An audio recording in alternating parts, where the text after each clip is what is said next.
$47 billion in CMBS delinquencies just hit the market, and institutional investors are about to realize how much toxic exposure they actually own. I'm breaking down exactly which property types are imploding, which geographies are bleeding red, and which investors, pension funds, insurance companies, major banks, are sitting on losses they haven't fully priced in yet. Let's start with the numbers. As of Q3 2024, Moody's data shows commercial mortgage-backed securities delinquency rates have surged to 4.3%. That's the highest level since 2016. But here's what matters. This isn't evenly distributed. It's concentrated, it's accelerating, and it's about to get worse. Think about what's happened in the last 18 months. We've had aggressive interest rate hikes. Commercial property valuations have compressed. Tenants across sectors are facing margin pressure from inflation, wage demands, and declining consumer spending. And properties that were refinanced at 3% in 2021, they're now facing maturity or rate resets at 7 to 8%. That's a catastrophe for cash flow. Let's break this down by property type, because not all CMBS are created equal.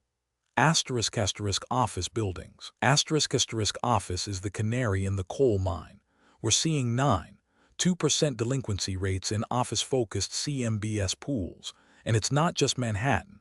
Secondary markets, Austin, Denver, Phoenix, are showing explosive delinquency growth. Why? Hybrid work policy adoption is permanent now. Companies aren't coming back 5 days a week. Occupancy rates in office buildings nationwide are at 14-year lows. Landlords who counted on full occupancy are underwater. Some of these properties are now worth 30 to 40% less than the debt secured against them. The vintage years 2005 to 2007, those pre-financial crisis securities, are seeing something worse: redefaults. Properties that got restructured after 2008 are defaulting again. That's not normal. That's structural decay. Retail properties. Retail got crushed by e-commerce and the pandemic, right? But some retail survived. Grocery-anchored centers actually held up. Class A mall properties in major metros held value. Now those resilient assets are being hit by something different: tenant margin compression. Why? Wage inflation. A grocery-anchored center in a secondary market is full of small operators, restaurants, fitness centers, dry cleaners, whose labor costs have gone up 15 to 20% while customer traffic is still below pre-pandemic levels. These tenants are either downsizing or defaulting. Delinquency rates in retail CMBS pools are at 5.8%, and they're moving up. And here's the pattern interrupt. This is a direct cascading effect of the layoffs we've covered extensively. When companies cut 1.2 million jobs in 2023 and 2024. It's not just unemployment numbers.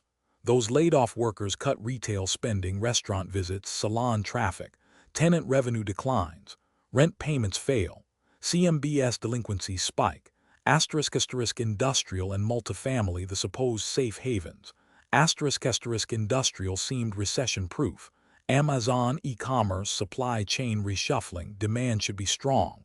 But industrial delinquencies have hit 2.1%. Why? 2 reasons: overbuilding and obsolescence. Landlords built too much speculative space. Properties that aren't prime logistics hubs are sitting vacant, and logistics facilities need constant capital investment. They're not passive income machines. Multifamily is more complex. Delinquency rates overall are 2.3%, which sounds reasonable, but it's heavily skewed by geography. Sunbelt apartments, Florida, Arizona, Texas, where there's been massive migration, are performing okay, but secondary markets and Rust Belt properties are showing stress. Why?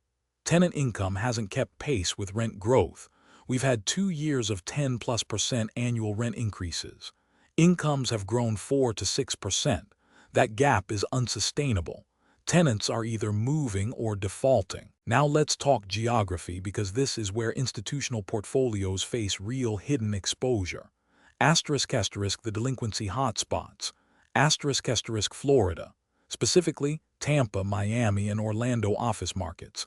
We're seeing 12.7% office delinquency rates. Why? Office supply increased 8% over 3 years while demand collapsed, and this happened while construction costs were inflated. New supply is cheaper than retrofitting old space, so older buildings are underwater. New York office, obviously.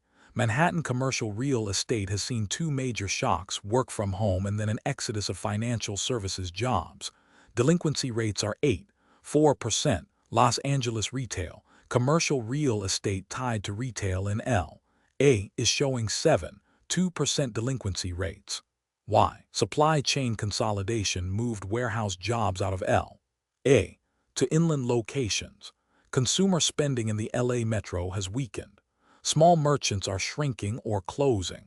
Secondary markets nationwide, Phoenix, Las Vegas, Denver, are showing acceleration in delinquencies. These markets had the biggest price appreciation during the 2010-2020 boom.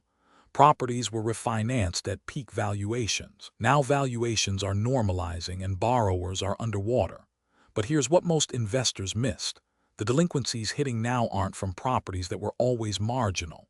They're from assets that rated AAA or AA 3 years ago. The vintage year 2011-2015 CMBS pools, the ones that had the cleanest data, the best underwriting, are showing unexpected stress. That's a pattern breach. It tells you the rating agencies underestimated the fragility of cash flows in a high inflation, high rate environment. Asterisk institutional investors and hidden exposure. Asterisk, here's what keeps us talking about this. Pension funds own enormous amounts of CMBS. Public pension systems, private pension funds, state retirement systems. They loaded up on CMBS in the 2010s because the yields were attractive relative to treasuries. They hedged duration. They diversified their real estate exposure. It looks smart. But CMBS isn't like private real estate deals where you can see the tenant roster, negotiate extensions, or hold on for recovery. CMBS is securitized. Once you own a tranche, you own whatever happens to that pool of properties for 10 to 15 years. You can't sell it easily. You can't renegotiate. You're trapped. Insurance companies are in the same position. Life insurance reserves, annuity backing, general account investments, hundreds of billions are in CMBS. And many insurance companies hedged interest rate risk by shortening duration in other areas. If CMBS values collapse and rates stay elevated, their interest rate hedges become expensive liabilities. Major banks own CMBS too, not just as securities investors, but as servicers managing the default workout process. And servicing a $47 billion delinquency wave is expensive and inefficient. It slows recovery rates. The ripple effect. When CMBS values decline, institutional portfolios underperform. Pension funding ratios deteriorate. Insurance companies need to raise capital or reduce exposures in other markets. And when large institutions are forced sellers of other securities, treasuries, corporate bonds, equities, they depress prices. This is how a commercial real estate crisis spreads through credit markets. Asterisk, why this matters for your wealth. Asterisk, if you have a 401k, pension, or insurance products, you own CMBS indirectly. If you own corporate bonds, you own companies whose credit spreads widen because of commercial real estate stress. The Federal Reserve watches CMBS delinquencies as a financial stability metric. If delinquencies hit 6%, policy pivots. That affects rates, inflation, employment. This is systemic. Asterisk, what happens next? Asterisk, expect delinquency rates to hit 5 to 6% by end of 2025. That triggers forced sales, write-downs, and institutional portfolio stress. Properties will trade at distressed prices. This creates opportunities for capital partners and rate with dry powder, but it's a sign of systemic credit stress. We're in the beginning of a reallocation of capital away from real estate and into equities and rates. That creates volatility and opportunity, and we'll be tracking it here. Subscribe